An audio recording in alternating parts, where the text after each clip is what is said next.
भारत और कनाडा ने नियुक्त किए उच्चायुक्त दिनेश पटनायक व क्रिस्टोफर कूटर पर बड़ी जिम्मेदारी। भारत सरकार ने वरिष्ठ राजनयिक दिनेश के पटनायक को कनाडा में भारत का अगला उच्चायुक्त नियुक्त किया है। वे 1990 बैच के भारतीय विदेश सेवा IFAS अधिकारी हैं और इस समय स्पेन में भारत के राजदूत के तौर पर कार्यरत हैं। जानकारी के मुताबिक वे बहुत जल्द ही अपना नया कार्यभार संभालेंगे। वहीं कनाडा की विदेश मंत्री अनिता आनंद ने आज घोषणा की कि क्रिस्टोफर कूटर को भारत में कनाडा का नया हाई कमिश्नर नियुक्त किया गया है। ये पद इससे पहले कैमरन मैके के पास था। ये नियुक्ति पिछले साल जून में G7 सम्मेलन के दौरान कनाडा के प्रधानमंत्री मार्क कार्नी और भारत के प्रधानमंत्री नरेंद्र मोदी के बीच हुई सहमति के बाद की गई है। दोनों देशों ने वादा किया था कि वे नए हाई कमिश्नरों की नियुक्ति कर आपसी रिश्तों को आगे बढ़ाएंगे। भारत और कनाडा के हालिया रिश्ते। हाल के दिनों में भारत और कनाडा के संबंध तनावपूर्ण रहे हैं। खालिस्तानी अलगाववाद से जुड़े मुद्दों और राजनीतिक बयानों ने रिश्तों में खटास ला दी थी। गहरे रिश्ते हैं, लेकिन राजनीतिक मतभेद के चलते संवाद मुश्किल दौर में है। ऐसे समय में दिनेश पटनायक की नियुक्ति को बेहद अहम माना जा रहा है। दिनेश पटनायक की जिम्मेदारी और चुनौतियां। कनाडा में करीब 16 लाख भारतीय मूल के लोग रहते हैं, जो वहां की आबादी का बड़ा हिस्सा है। शिक्षा और कारोबार में भी भारतीय युवाओं की मजबूत मौजूदगी है। ऐसे में उनकी प्राथमिक जिम्मेदारी होगी कि दोनों देशों के बीच संवाद को सकारात्मक दिशा दें और रिश्तों में आए तनाव को दूर करें। उनके सामने सबसे बड़ी चुनौती होगी कि दोनों देशों के राजनीतिक मतभेदों को किनारे कर सहयोग के रास्ते तलाशना, खासकर व्यापार, शिक्षा, विज्ञान और टेक्नोलॉजी के क्षेत्रों में। क्रिस्टोफर कूटर के पास कूटनीति का लंबा अनुभव।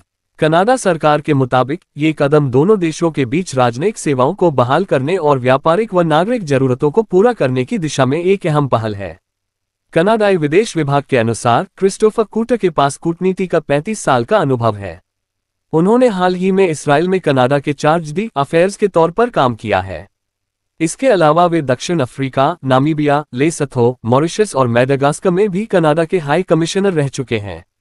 खास बात यह है कि कूटर 1998 से 2000 के बीच नई दिल्ली स्थित कनाडा के हाई कमिश्नर में फर्स्ट सेक्रेटरी भी रह चुके हैं।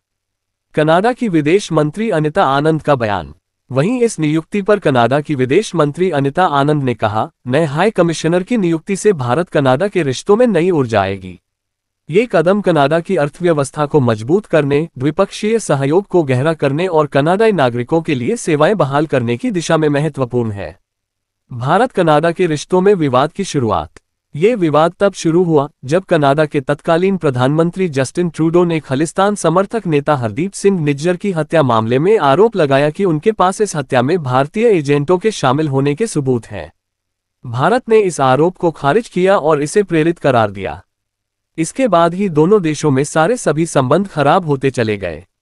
फिर दोनों देशों से उच्चायुक्तों का निष्कासन हुआ, वीजा सेवाएं रद्द हो गई। दोनों देशों के संबंधों की नई शुरुआत। मार्च 2025 में जस्टिन ट्रूडो की जगह मार्क कार्नी ने कनाडा में प्रधानमंत्री की कुर्सी संभाली। उनका रुझान शांत और ठंडे राजनयिक पटरों पर लौटने का था। जून 2025 में G7 समिट में PM मोदी और मार्क कार्नी की मुलाकात हुई। इस दौरान दोनों नेताओं ने ही उच्चायुक्तों की वापसी, वीजा सर्विस शुरू करना, व्यापार वार्तालाप और टेक्नोलॉजी, खाद्य सुरक्षा, डिजिटल सहयोग जैसे क्षेत्रों में काम बढ़ाने पर सहमति जताई।